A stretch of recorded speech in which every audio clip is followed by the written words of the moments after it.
मैं भी जिस जगह पे हूँ वहाँ पर कभी गुरुदेव रविन्द्रनाथ टैगोर आए हुए थे। ये छत्तीसगढ़ का पेंड्रा है और अपने आप में काफ़ी ऐतिहासिक है। आपको पता होगा कि लगभग 106 साल पहले यहाँ पर गुरुदेव रविन्द्रनाथ टैगोर आए थे अपनी पत्नी बीनू को लेकर। और आपको बता दूँ ये उस समय की बात है जिस समय पे टीबी का इलाज लाइलाज होता था और टीबी का कोई इलाज ही नहीं था। वो अपनी पत्नी के इलाज के लिए कलकत्ता से यहाँ आए थे। मैं उनकी याद इसलिए दिला रहा हूँ क्योंकि उनके नाम से कितने बड़े बड़े घोटाला हमारे यहाँ के नेताजी लोग कर लेते हैं, आप खुद समझ जाइए। अब देखिए मेरे पीछे देखिए, यहाँ पर गुरुदेव रविन्द्रनाथ टैगोर की मूर्ति है और इसमें लाखों रुपए फूंक दिए गए। लेकिन अब समझिए कि यहाँ का आलम देख लीजिए।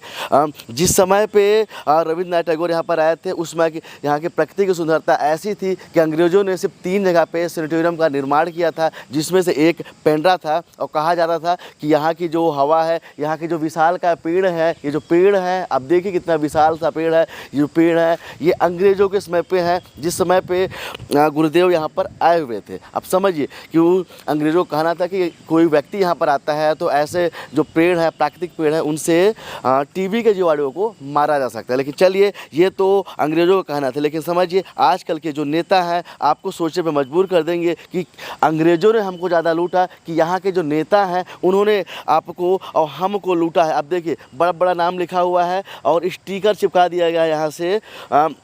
जब ये शिलान्यास किया गया तो देखिए चरणदास महंत यहाँ पर आए थे, जयसिंह अग्रवाल यहाँ पर आए थे, ज्योत्सना महंत यहाँ पर आए थे, यहाँ के जो विधायक थे के ध्रुव यहाँ पर आए थे, बहुत सारे लोग हैं। इसके साथ में कलेक्टर साहब भी यहाँ के आए हुए थे। अब समझिए लाखों रुपए के निर्माण से गुरुदेव का किस तरह से अपमान किया जा रहा है। इनकी मूर्ति को अब देख लीजिए, अब समझ जाइए कि व्यवस्था का क्या आलम है। अब समझ जाइए कि कितनी यहाँ पर गंदगी पसरी हुई है और किस तरह से इनका अपमान किया जा रहा है। आप समझिए कि अगर रविन्द्रनाथ टैगोर अभी जिंदा होते तो वो नाइटहुड के बाद में नोबेल पुरस्कार भी वापस कर देते, क्योंकि उन्होंने जलियांवाला बाग के बाद में उनको जो उपाधि मिली थी नाइटहुड की उन्होंने वापस कर दिया था। उन्होंने देश के भविष्य के लिए सोचा। जिस गाने से, जिस जनगण मन के गाने से हमारा सीना फूल जाता है हम कहीं ना कहीं एक आज़ाद भारत की तस्वीर देख पाते हैं। समझिए ऐसे रचयिता, ऐसे राष्ट्रगान को देने वाले उनके साथ में किस तरह का अपमान हमारे नेताजी लोग कर लेते हैं। अब देखिए, आप खुद देखिए, थोड़ा सा ऊपर से दिखाएंगे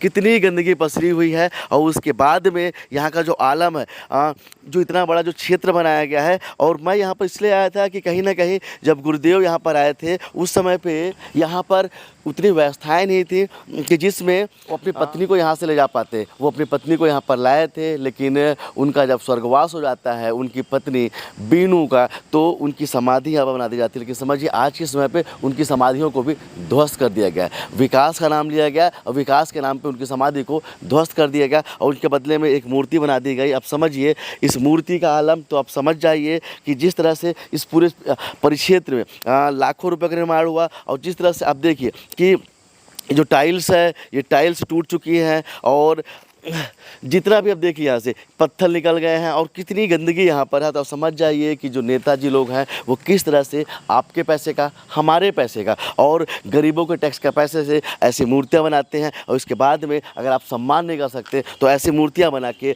ऐसे गुरुदेव का, जिन पे हमें और हमारे पूरे देशवासियों को गर्व है, उनका अपमान क्यों करते हैं। और क्यों ना हम उनसे सवाल पूछे, क्यों ना उनसे पूछे कि आखिर क्यों गुरुदेव का अपमान कर रहे हैं, क्यों रविन्द्रनाथ टैगोर जी का अपमान करते हैं, क्यों उनकी पत्नी बीनू की जो समाधि थी उसको आपने तोड़ दिया और इसके बाद पे निर्माण क्या कराया इस गंदगी का। अब देखिए कि अपमान का आलम क्या है कि जस्ट यहाँ से आप देखिए, जूम कीजिएगा थोड़ा सा, यहाँ पर कलेक्टर का ऑफिस है और कलेक्टर के ऑफिस के दूसरी तरफ में ही गुरुदेव रविन्द्रनाथ टैगोर की यहाँ पर प्रतिमा है, उनकी यहाँ पर समाधि, उनकी पत्नी की समाधि स्थल यहाँ पर है। उसके बाद भी सोचिए कि अवस्थाओं का क्या आलम है, कौन देखेगा इनको। सामने कलेक्टर है वो ध्यान नहीं देते हैं और यहाँ पर जो पेंड्रा है, पेंड्रा पे जो यहाँ के अधिकारी हैं वो ध्यान नहीं देते हैं। नेताजी लोग तो आए, कमाए और निकल गए, तो आखिर इनका अपमान कब तक सहेगी पेंड्रा की जनता। मैं आप सबसे पूछना चाहता हूं और जितने भी हमारे दर्शक हैं उनसे पूछना चाहता हूं कि क्या ये सही है क्या। अगर सही है तो आप कमेंट कीजिए और गलत है तो भी कमेंट करके बताइए। उन रविन्द्रनाथ टैगोर जिनको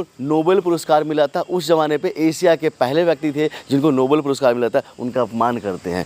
उनकी रचनाएँ अभी भी हमारे दिलों पर, उनकी रचनाओं को आप पढ़ेंगे तो समझ जाएंगे कि किस तरह के वो साहित्यकार थे। लेकिन अब समझिए आजकल के तथाकथित नेताजी लोग जो अपने आप को राष्ट्रभक्त करते हैं और राष्ट्रभक्ति के नाम से आपसे वोट मांगते हैं, तो क्या आप रविन्द्रनाथ टैगोर जी का अपमान ऐसे नेताओं से सह सकते हैं? अगर नहीं सह सकते हैं तो कमेंट जरूर कीजिएगा और हमें बताइएगा इसका अपमान रविन्द्रनाथ टैगोर जी का होना चाहिए या नहीं होना चाहिए, और कम से कम इनके लिए एक अच्छी व्यवस्था और कम से कम जो छोटा सा जो यहाँ पर जो बनाया गया है इनके स्मृति में, क्या उसकी देखभाल होनी चाहिए या नहीं होनी चाहिए।